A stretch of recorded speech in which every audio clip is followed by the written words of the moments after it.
मोर प्रिय छात्र छात्री माने आज तुम मानू यही नूतन अध्यायटी को मु स्वागत जनाऊँ। आज आम यही नूतन अध्यायटी आस उत्कल नामक कविताटीर सप्तम पद को व्याख्या करवा आलोचना करवा।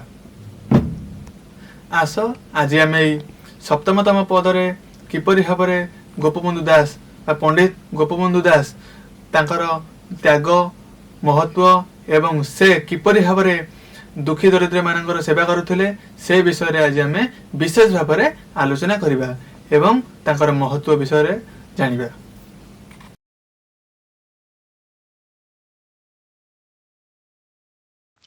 तो चल पिले माने मु सेई पूर्व पाठरू तुम मानू किछि प्रश्न पचारिबी आ देखिबी तुमे माने केते मने रखिछ। ठीक अछि। अच्छा पिले माने प्रथम प्रश्न हैला तुमे केउ प्रसिद्ध ओडिया मंदिर विषय रे जानिछ जहा सूर्य देवता को समर्पित एवं एक विशाल रथ आकार रे निर्मित। कहले पिले कौन हेबो? कोणार्क मंदिर, पुरी मंदिर ना लिंगराज मंदिर? हाँ तुम्हें ठीक उत्तर कहीच। तुमर ठीक मन अछि। उत्तरटी हेबो कोणार्क मंदिर। अच्छा कोणार्क मंदिर देखा किपरि? रथ परी एवं तार 7टी घोड़ा मध्य अछि।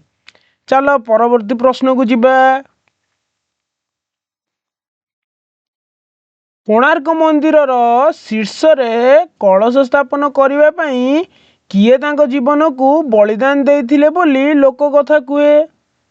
Option A Mukund Dev, option Dharma ना ग ऑप्शन है विशु महाराणा। कहले देखी पिले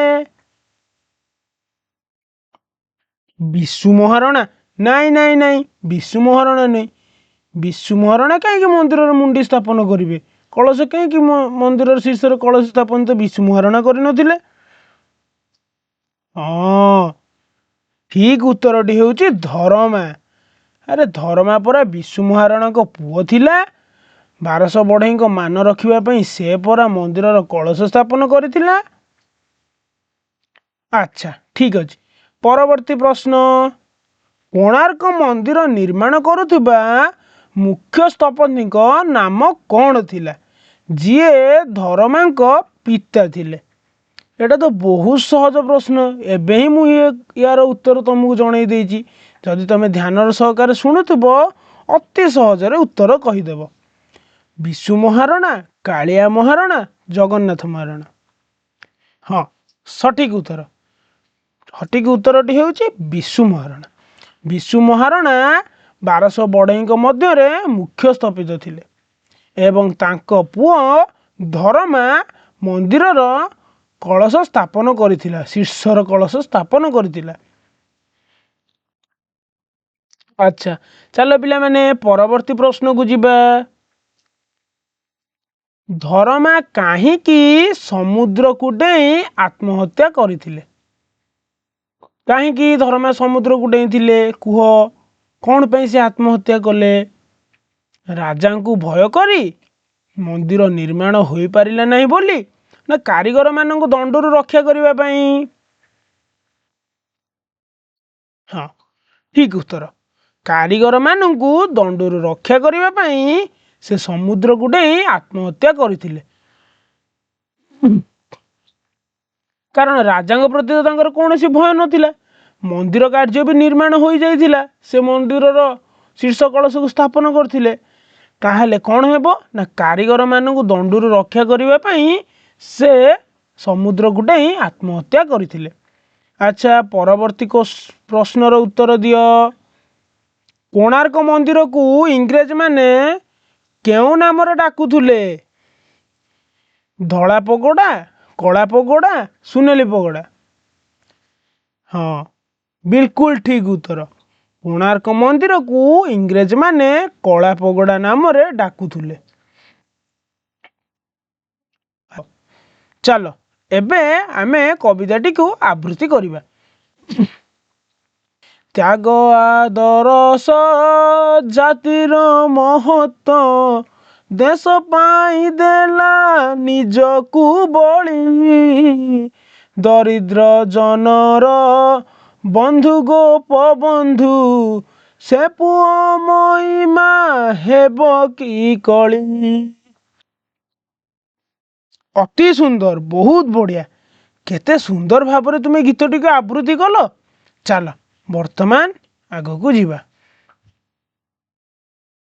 ଆଚ୍ଛା ପିଲାମାନେ ଦେଖ, ତ୍ୟାଗ ଆଦରସ ଜାତିର ମହତ୍ଵ, ଦେଶ ପାଇଁ ଦେଲା ନିଜକୁ ବଳି। ଏଇ ଯୋଉ ପଦ୍ୟାଂଶଟି ଲେଖା ହୋଇଛି, ଏହାର ଅର୍ଥ କ'ଣ?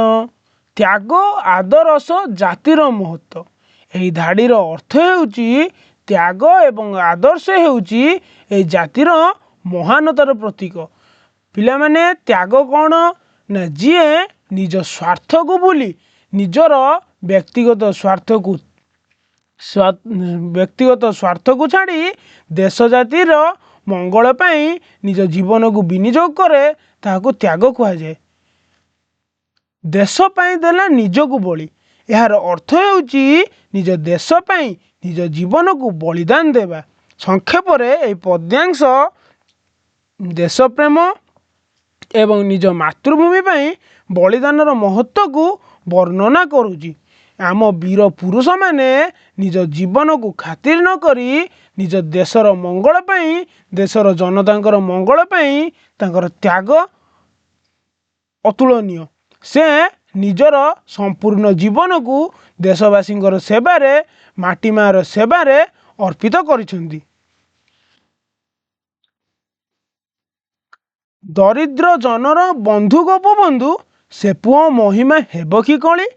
ଏହି ପଦ୍ୟାଂଶଟିର ଅର୍ଥ ହେଉଛି, ଆଚ୍ଛା ପିଲାମାନେ, ଏ ପଦ୍ୟାଂଶଟିର ଅର୍ଥକୁ ଜାଣିବା ପୂର୍ବରୁ ଫଟୋଟି ଦେଖି କହିଲ, ଏ ଫଟୋଟି କିଏ ଅଛନ୍ତି? ଏ ଫଟୋ ଚିତ୍ରଟି କାହାଙ୍କର? ହଁ, ବିଲକୁଲ ଠିକ କହିଲ। ଏହି ଫଟୋ ଚିତ୍ରଟି ଆମ ମାଟି ଉତ୍କଳର ବୀର ସନ୍ତାନ ଗୋପବନ୍ଧୁ ଦାସଙ୍କର। ଏହି ପଂକ୍ତିରେ କବି ମହାନ ନେତା ଗୋପବନ୍ଧୁ ଦାସଙ୍କ ମହତ୍ଵକୁ ବର୍ଣ୍ଣନା କରୁଛନ୍ତି। ଗୋପବନ୍ଧୁ ଦାସ ଦରିଦ୍ର ଓ ଦୁଃଖୀ ଲୋକଙ୍କର ପରମ ବନ୍ଧୁ ଥିଲେ। ସେ ସମସ୍ତଙ୍କ ଭଲ ପାଇଁ କାମ କରୁଥିଲେ ଓ ସମାଜ ସେବା ମଧ୍ୟ କରୁଥିଲେ। କବି କହିଛନ୍ତି ଯେ, ଏମିତି ମହାନ ପୁଅର ମହିମା କେବେ କଳନା କରିହେବ ନାହିଁ। ତାଙ୍କର ତ୍ୟାଗ ଓ ସେବା ଚିରକାଳ ପର୍ଯ୍ୟନ୍ତ ଲୋକମାନେ ସ୍ମରଣ କରିବେ, କାରଣ ସେ ଲୋକମାନଙ୍କ ହୃଦୟରେ ସଦାସର୍ବଦା ସ୍ଥାପିତ ହୋଇ ରହିଛନ୍ତି।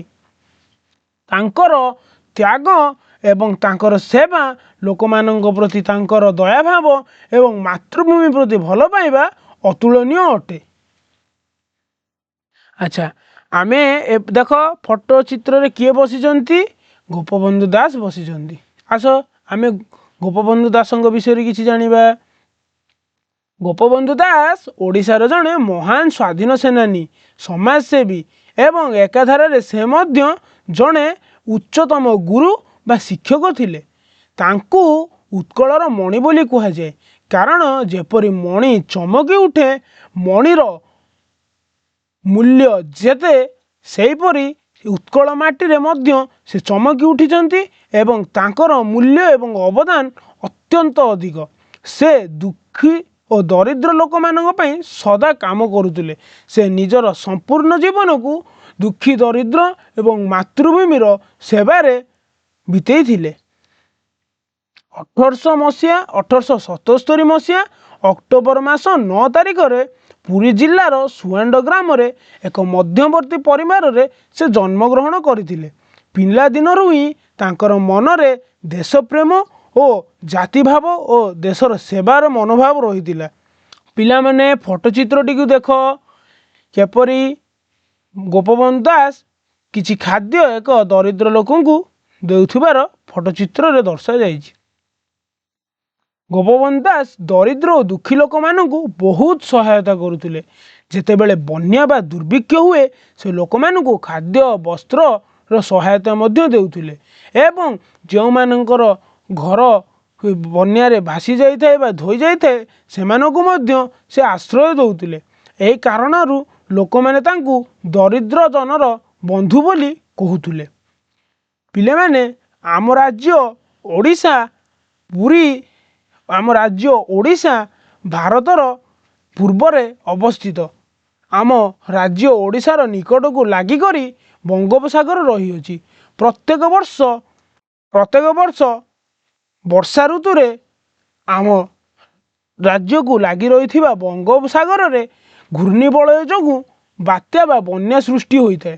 ଏ ବାତ୍ୟାର ପ୍ରଭାବରେ ଅତ୍ୟଧିକ ବର୍ଷା ଏବଂ ପବନ ହୋଇଥାଏ, ଯାହାଫଳରେ ନଦୀର ପାଣି ଗୁଡ଼ିକ ବଢ଼ିଯାଏ ଏବଂ ସମୁଦ୍ରର ପାଣି ଗୁଡ଼ିକ ବଢ଼ି ଗାଁରେ ପ୍ରବେଶ କରିଥାଏ, ଯାହାଫଳରେ ଗାଁ ଦାଣ୍ଡରେ ବନ୍ୟା ହୁଏ ଏବଂ ଏ ବନ୍ୟାରେ ବହୁ ଲୋକଙ୍କର ଫସଲ ନଷ୍ଟ ହେବା ସହିତ ଧନଜୀବନ ମଧ୍ୟ ବହୁତ ନଷ୍ଟ ହୋଇଥାଏ। ଦରିଦ୍ର ଲୋକମାନେ ଭୋକ ଉପବାସର ଶିକାର ହୋଇଥାନ୍ତି।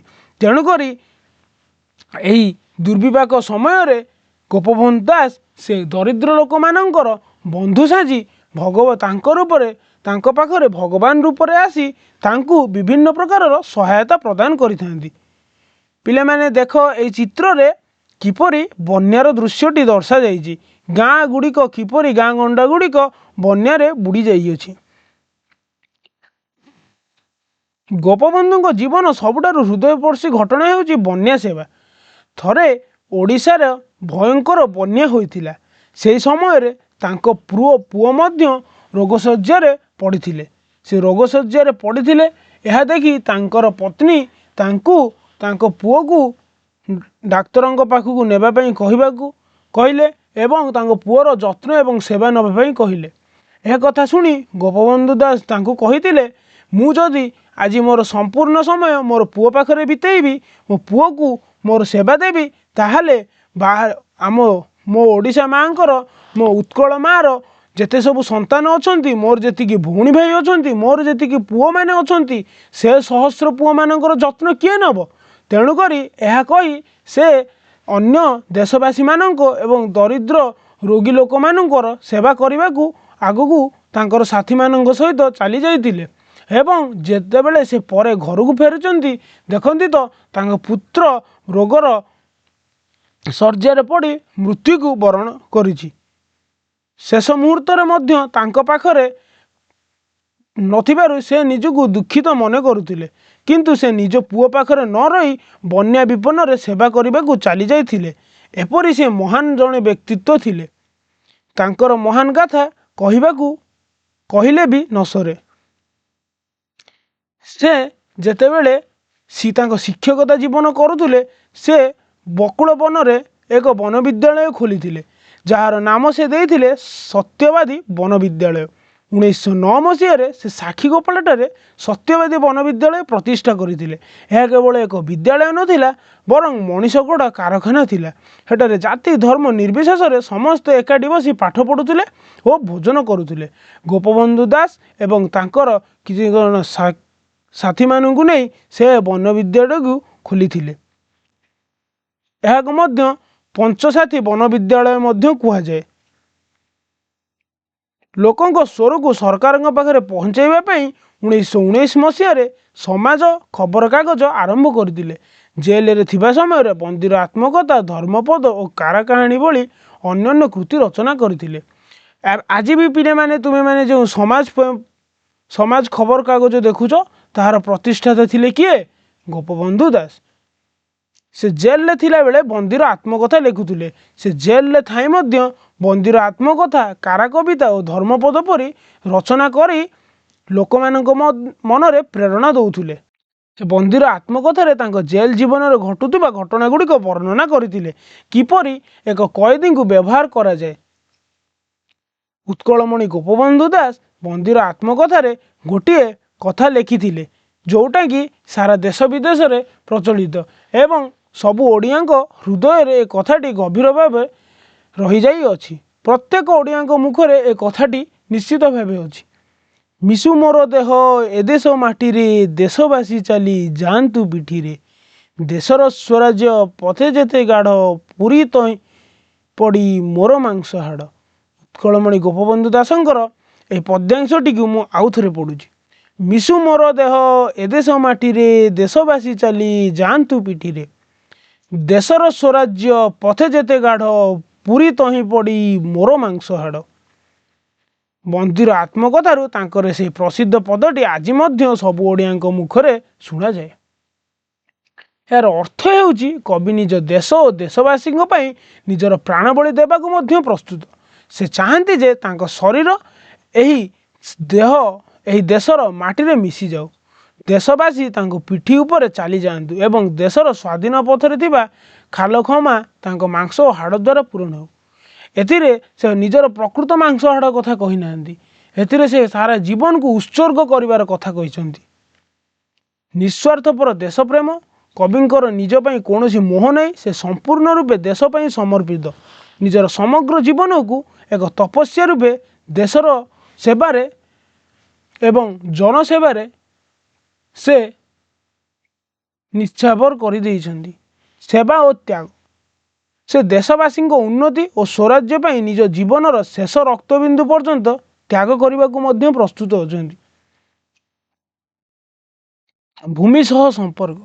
ମୃତ୍ୟୁ ପରେ ତାଙ୍କ ଶରୀର ଯେପରି ଏହି ମାଟିରେ ଅଂଶ ହୋଇ ରହିବ, ସେ ଆକାଂକ୍ଷା। ଏହା ଏକ ନିବିଡ଼ ଦେଶପ୍ରେମ ଓ ସର୍ବୋଚ୍ଚ ବଳିଦାନର ପ୍ରତୀକ ଅଟେ। ଏବେ ମୁଁ ତୁମକୁ ଯେଉଁ ପ୍ରଶ୍ନ ପଚାରିବି, ତମେ ସେ ପ୍ରଶ୍ନର ଉତ୍ତର କେବଳ ଗୋଟିଏ ଶବ୍ଦରେ ହିଁ ମୋତେ ଦେବ। ହେଲା, ଠିକ୍ ଅଛି। ଚାଲ, ପ୍ରଥମ ପ୍ରଶ୍ନ, ଦରିଦ୍ର ଜନର ବନ୍ଧୁ କାହାକୁ କୁହାଯାଏ? ହଁ, ଭେରି ଗୁଡ୍। ଦରିଦ୍ର ଜନର ବନ୍ଧୁ ଗୋପବନ୍ଧୁଙ୍କୁ କୁହାଯାଏ ବା ଗୋପବନ୍ଧୁ ଦାସଙ୍କୁ କୁହାଯାଏ। ଗୋପବନ୍ଧୁ ଦାସ କେଉଁ ରାଜ୍ୟର ମହାନ ବ୍ୟକ୍ତି? ଅତି ଉତ୍ତମ, ଠିକ୍ କହିଛ। ଗୋପବନ୍ଧୁ ଦାସ ଓଡ଼ିଶା ରାଜ୍ୟର ମହାନ ବ୍ୟକ୍ତି ଥିଲେ। ଗୋପବନ୍ଧୁ ଦାସଙ୍କ ଉପାଧି କ'ଣ? ହଁ, ଗୋପବନ୍ଧୁ ଦାସଙ୍କ ଉପାଧି ହେଲା ଉତ୍କଳମଣି। ଆଚ୍ଛା, ଉତ୍କଳମଣିର ଅର୍ଥ ମୁଁ ତୁମକୁ ବୁଝେଇଥିଲି। ଉତ୍କଳ ହେଉଛି ଆମ ଓଡ଼ିଶାର ପୁରାତନ ନାମ। ପୂର୍ବରୁ ଲୋକମାନେ ଆମ ଓଡ଼ିଶାକୁ ଉତ୍କଳ ବୋଲି କହୁଥିଲେ। ଯେହେତୁ ଉତ୍କଳରେ ବା ଆମ ଓଡ଼ିଶାରେ ଗୋପବନ୍ଧୁ ଦାସ ଅନେକ ଗୁଡ଼ିଏ ତ୍ୟାଗ କରିଛନ୍ତି, ଦେଶ ପାଇଁ ନିଜ ଜୀବନକୁ ମଧ୍ୟ ବଳିଦାନ ଦେବାକୁ ପଛେଇ ନାହାନ୍ତି, ଶେଷରେ ଦେଶକୁ ଆଗରେ ରଖି ନିଜ ସମସ୍ତ ସ୍ୱାର୍ଥକୁ, ବ୍ୟକ୍ତିଗତ ସ୍ୱାର୍ଥକୁ ପଛରେ ପକାଇ ଦେଶକୁ ଆଗରେ ରଖିଥିବାରୁ ତାଙ୍କୁ ମଣି ସଦୃଶ୍ୟ ମାନିଛନ୍ତି ଦେଶବାସୀମାନେ ଏବଂ ତାଙ୍କୁ ଉତ୍କଳମଣିର ଉପାଧି ଦେଇଛନ୍ତି। ସେ କାହା ପାଇଁ ନିଜ ଜୀବନ ଦେଇଥିଲେ? ଏଠାରେ ସେ ହେଉଛନ୍ତି କିଏ? ଗୋପବନ୍ଧୁ ଦାସ। ସେ କାହା ପାଇଁ ନିଜ ଜୀବନ ଦେଇଥିଲେ? ହଁ, ସେ ଦେଶ ପାଇଁ ନିଜ ଜୀବନ ଦେଇଥିଲେ। ଭେରି ଗୁଡ୍, ବହୁତ ବଢ଼ିଆ। ଆଚ୍ଛା ପିଲାମାନେ, ଏବେ ତୁମକୁ କିଛି ପ୍ରଶ୍ନ ପଚାରିବି। ସେ ପ୍ରଶ୍ନ ସହିତ ତୁମକୁ ଦୁଇ ତିନୋଟି ଉତ୍ତର ଦେଇଥିବି। ସେଇ ଦୁଇ ତିନୋଟି ଉତ୍ତର ମଧ୍ୟରୁ, ଦୁଇ ତିନୋଟି ଅପସନ୍ ମଧ୍ୟରୁ କେଉଁଟି ଠିକ୍, ସେଇ ଠିକ୍ ଉତ୍ତରଟିକୁ, ସେଇ ବିକଳ୍ପ ଗୁଡ଼ିକ ମଧ୍ୟରୁ ଯେଉଁ ଗୁଡ଼ିକ ଠିକ୍ ଥିବ, କେବଳ ସେଇ ଉତ୍ତରଟିକୁ ତୁମେମାନେ କହିବ। ହେଲା, ଠିକ୍ ଅଛି। ଚାଲ, ପ୍ରଥମ ପ୍ରଶ୍ନ, ଦରିଦ୍ର ଜନର ବନ୍ଧୁ କାହାକୁ କୁହାଯାଏ?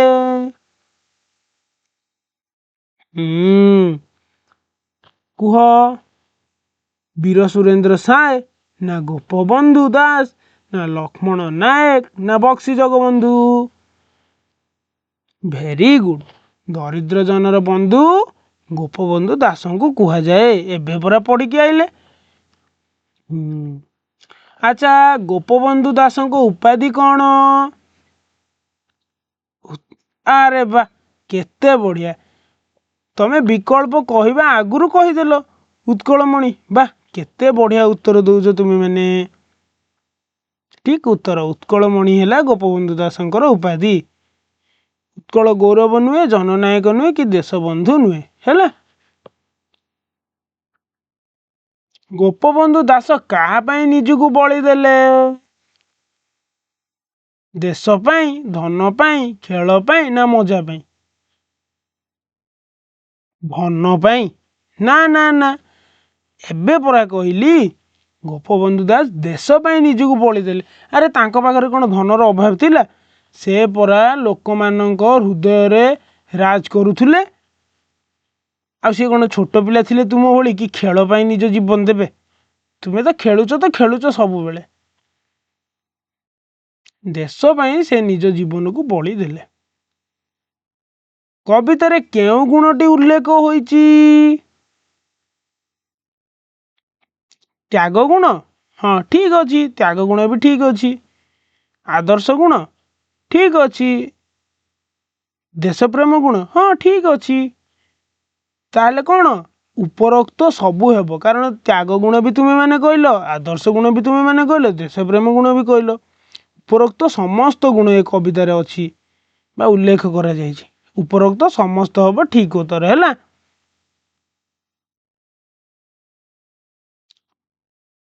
ଆଚ୍ଛା ପିଲାମାନେ, ଆଚ୍ଛା ତୁମେ ତ ସୁନା ପିଲା ଭଳିଆ କବିତାଟାକୁ ଶୁଣିଲ, ମୋ ସାଙ୍ଗରେ ଆବୃତ୍ତି କଲ, ସବୁ କଥାକୁ ଭଲ ଭାବେ ଶୁଣିଲ, ମୋର ସବୁ ପ୍ରଶ୍ନର ସଠିକ ଉତ୍ତର ଦେଲ। ଆଚ୍ଛା ପିଲାମାନେ, ମୁଁ ଏବେ ତୁମ ପାଇଁ କିଛି କାମ ଦେଉଛି, ତୁମେ ତାକୁ ଖାତାରେ ଲେଖ। ଖାତା ପେନ୍ ବାହାର କର, ଖାତାରେ ଲେଖ। ସେ ତୁମ ପାଇଁ ଯେଉଁ କାମ ଦେବି ତାକୁ ତୁମେ ଘରୁ କରିକି ଆସିଥିବ ହେଲା। ଘରେ ବସିକି ତାକୁ ଲେଖିବ ହେଲା। ଠିକ ଅଛି, ଖାତା ପେନ୍ ବାହାର କର।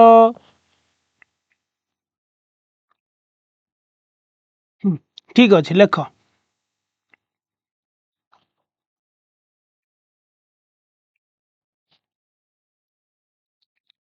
ତ୍ୟାଗ ଓ ଆଦର୍ଶ ହିଁ ଜଣେ ବ୍ୟକ୍ତିକୁ ମହାନ କରିଥାଏ।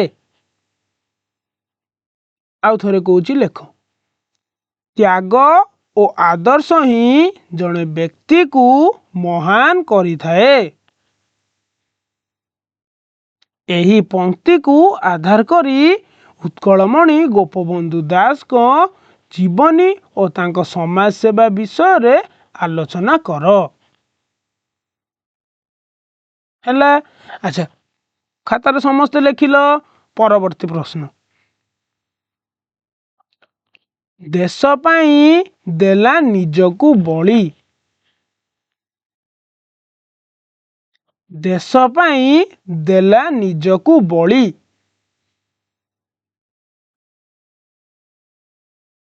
ଏହି କଥାର ମର୍ମ ବୁଝାଇ ଗୋପବନ୍ଧୁ କିପରି ଜଣେ ପ୍ରକୃତ ଦେଶଭକ୍ତ ଥିଲେ ସେ ସମ୍ପର୍କରେ ନିଜ ଭାଷାରେ ଲେଖ। ହେଲା। ପରବର୍ତ୍ତୀ ପ୍ରଶ୍ନ। ଗୋପବନ୍ଧୁ ଦାସଙ୍କୁ କାହିଁକି ଦରିଦ୍ର ଜନର ବନ୍ଧୁ ବୋଲି କୁହାଯାଏ?